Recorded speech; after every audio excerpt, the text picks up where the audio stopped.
pour nous les unes des quotidiens et autres journaux paraissant au Cameroun. Gislain Pierre Issono, vous êtes en bonne place. Bonjour.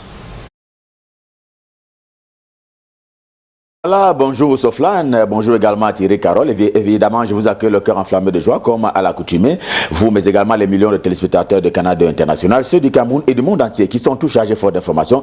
Bienvenue à cet exercice. C'est la revue de presse sur Canal Matin et j'aime à le dire, et donc sur Canal 2 International.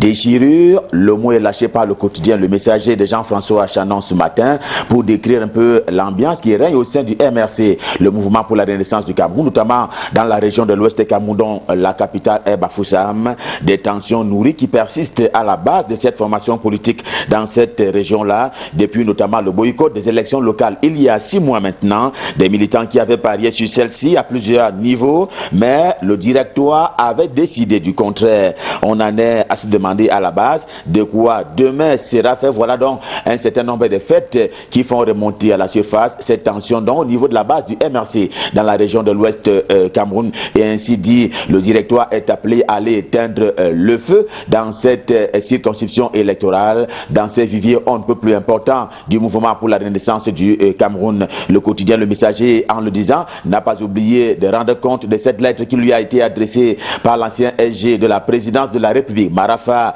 Amidou Yaya, pour ne pas le nommer. Eh bien, Marafa Amidou Yaya qui a écrit au quotidien Le Messager, c'était l'occasion de faire un peu le bilan ou pas de la neutralité de la justice camerounaise aux yeux de l'ancien ministre d'État et ancien SG de la présidence de la République. Il se dit toujours victime, comme l'indique encore cette correspondance-là, victime donc justement comme les autres prisonniers de luxe de ce qu'il est convenu d'appeler l'épuration politique. Lui qui voulait entre autres nourrir l'ambition de devenir chef de l'État, c'est tout à fait légitime.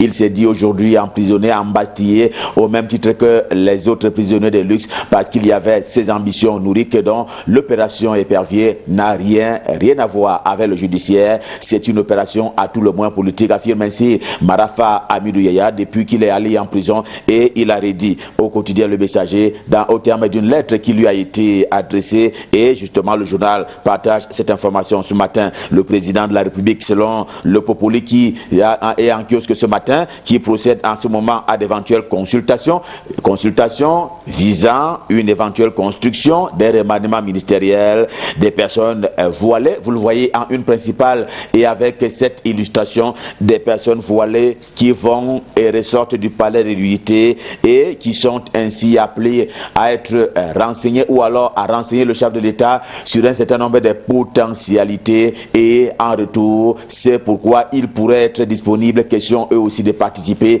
à la vie gouvernementale. Et voilà ce dont parle justement le journal ce matin pour parler ainsi de ces consultations pour un éventuel remaniement ministériel. Le quotidien L'Épervier en kiosque ce matin fait également la politique par les comptes rendus des 2 sessions des conseils municipaux, dont l'une, pour parler ainsi de session, a été dirigée par Jean-Baptiste Atemengue, ainsi devenu maire de la cité de Ngoumou depuis les élections locales du début d'année 2020, et bien qui a donc tenu cette session-là, a donc eu des travaux cette semaine. C'était l'occasion justement d'afficher quel était le bilan en termes de compte administratif de cette commune-là, la commune de Ngoumou, et le tableau affiche 938 millions de francs CFA, justement pour parler ainsi du compte administratif de la commune de Ngoumou, je l'indiquais tantôt, qui est dirigé par Jean-Baptiste Atemengue. Le quotidien Émergence en kiosque ce vendredi retourne au palais de l'unité pour questionner cette fois-là,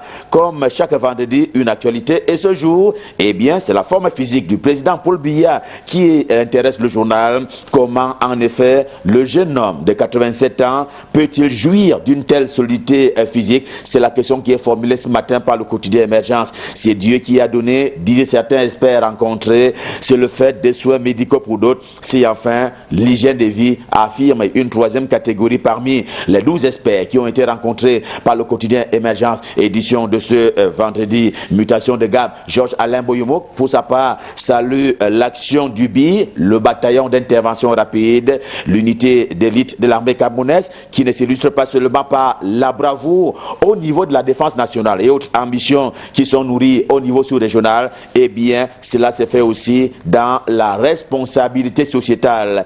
Elle, pour parler ainsi de cette unité-là, elle s'investit dans l'eau sociale. Il en est ainsi de la santé, de l'éducation et de toutes les autres causes humanitaires. Voilà, c'est pourquoi le quotidien Mutation, édition de ce jour, salue ainsi les actions du BI en dehors de la mission de défense nationale, justement parce qu'il y a, entre autres, l'élément de droits de l'homme qu'il faut défendre au quotidien, malgré la défense des intérêts nationaux. Et lui, il était un défenseur justement acharné des droits de l'homme. Il s'en est allé. Shemouta Divine Banda est décédé il y a quelques mois maintenant. C'était le président de la Commission nationale des droits de l'homme. Il entame ainsi son dernier voyage et en redressant son portrait ce matin, le quotidien Mutation lui rend hommage, un vibrant hommage dans sa livraison du jour. Et voilà également ce que fait le quotidien camerounais à Capitaux Public, Cameroun Tribune, dans sa livraison du jour. Cela à l'adresse au bénéfice de Delphine Tchanga,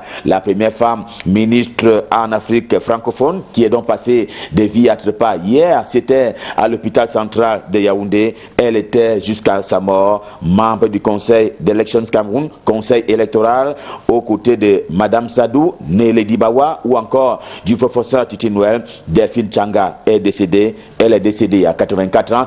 Justement, c'est un hommage, on va dire, mérité, qui lui est rendu ce matin par Cameroun Tribune. Cameroun Tribune qui compte ensuite sur le travail du gouvernement de la République. Vous le voyez à une principale, lequel gouvernement examine en l'état actuel des choses les conditionnalités de réouverture de ses frontières nationales, aussi bien au plan aérien que terrestre. On l'a appris hier au terme d'une réunion hebdomadaire et on s'y est habitué un peu avec les travaux d'Hercule du Premier ministre chef du gouvernement Joseph Dion Gouté qui tenait ainsi une réunion hier. On le sait, c'est à cause de la Covid-19. La réunion de crise s'est tenue hier et le sujet qui était examiné de fond en comble, c'était bien entendu la réouverture des frontières camerounaises par rapport au transit, par rapport justement au commerce juridique international. Le Pélican, le journal de Jules Brice Gaba, est également en kiosque ce jour. Il le sait, il sait également que c'est pas de voir que ces travaux sont présidés hebdomadairement par le Premier ministre. La Covid-19 oblige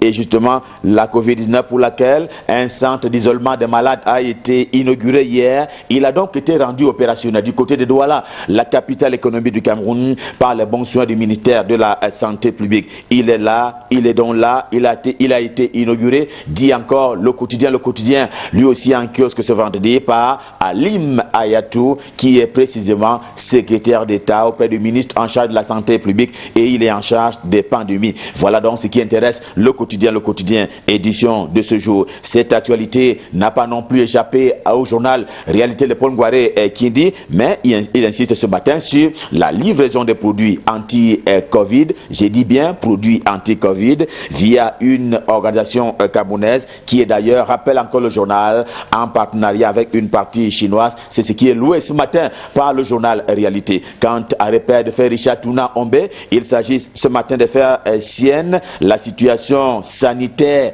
à la Fédération camerounaise des karaté. C'est grave, c'est le moins que l'on puisse dire. Un scandale sexuel au sujet des dénonciations faites par des victimes, oui des victimes, qui accusent les dirigeants de la Fédé sur des faits on ne peut plus criminels. Le journal Repère en parle ce matin avec beaucoup de pudeur. Une situation à tout le moins grave qui est donc dénoncée ce matin et qui ouvre là une belle fenêtre par rapport aux travaux du procureur de la République sur ce gaspillage de la vie des enfants. L'œil du Sahel, le journal d'Igiba Gatama, également en kiosque ce matin, dénonce à son tour le blocage dont est victime le barrage de Lagdo. On avait pourtant annoncé en grande pompe les travaux de réhabilitation de ce bel ouvrage camerounais, mais depuis plus rien, affirme ainsi l'œil du Sahel. Transport Info, également en kiosque ce jour, transporte pour nous les bons points du ministre camerounais en charge des transports. Selon le journal, Jean-Ernest Massé-Nangale-Bibé a conduit à niveau les chantiers de son secteur d'activité avec brio, et c'est un peu un regard sur le rétroviseur par rapport à l'année 2019 qui est proposé ce matin par le journal Transport Info en kiosque ce matin. Ce matin aussi, Singan, l'hebdomadaire en kiosque, fait monter la pression auprès du professeur du professeur Laurent Serge Etundi Engwa. C'est le ministre en charge de l'éducation de base qui fait face à une grogne notamment depuis des recrutements à problème des instituteurs. Ils sont dans la rue. Eux, ce sont les frustrés de cette opération qui sent mauvais si l'on s'en tient au journal Essingan. D'ailleurs, le quotidien camerounais d'expression anglaise de Guadan Post au siège imposant pour s'approprier ce sujet au nom de l'éducation et de l'école au regard des conditions à tout le moins fixées préalablement par le chef de ce département ministériel qui n'aurait pas été respecté en aval. Voilà c'est pourquoi les enseignants, les instituteurs méritants qui se sont constitués en collectif, à savoir le collectif des frustrés des instituteurs de l'enseignement au Cameroun, eh bien voilà c'est pourquoi ils sont dans la rue, ce qui met un peu plus de pression face aux défis qui devaient être relevés par le ministre en charge de l'éducation de base. C'est ce dont parle justement le quotidien d'expression anglaise de Guadan Post, édition de ce jour. L'économie quotidienne également qui s'intéresse à l'importation du riz. Oui, l'importation du riz, et précisément parce que les opérateurs camerounais en la matière avaient eu du flair, et c'est de bon la loi, en faisant rentrer d'importants stocks en 2019 sur le sol camerounais. Mais, dit le journal, cela se fait toujours aux grandes dames de la production locale, la production nationale qui peine ainsi à décoller. C'est ce dont parle justement le journal en kiosque ce jour. Et voilà que coronavirus offre ainsi une opportunité, question de booster la production locale en matière de riz. Le quotidien bleu, le jour du jour, ne se veut pas alimentaire, mais tout le moins est inquiet ce matin sur la fragilité des acteurs de la production de la tomate au Cameroun.